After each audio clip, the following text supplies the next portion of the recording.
When we sit down to diagnose a case and try to figure out what's important in terms of orthodontic treatment, where that patient is in their growth has a lot to do with proper timing. We as orthodontists take records, and within that record we're able to take a look at the shape of the cervical spine. The shape of those vertebrae will give us an indication of where that patient is relative to their pubertal growth spurt. Sometimes we can recognize that a patient hasn't hit their growth spurt yet, and oftentimes we can look and identify that they're too far along for some of the treatments that we might want to do. When we look at the shape of the cervical spine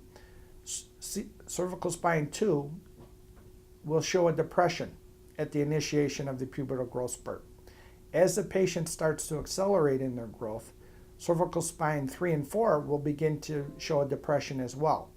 They will get a shape change from being rhomboid to more of a square and sort of marshmallow shaped. When they reach that square marshmallow shape with all 3 of those vertebrae showing depression, the patient has reached the midpoint of their growth spurt. They will start to grow, the vertebrae will start to grow in height over the course of the remainder of the growth spurt. And when we see vertebrae that are taller than they are wide, it's an indication that we're running out of growth on that patient. Skeletal age is not always correlated to the chronological age of that patient.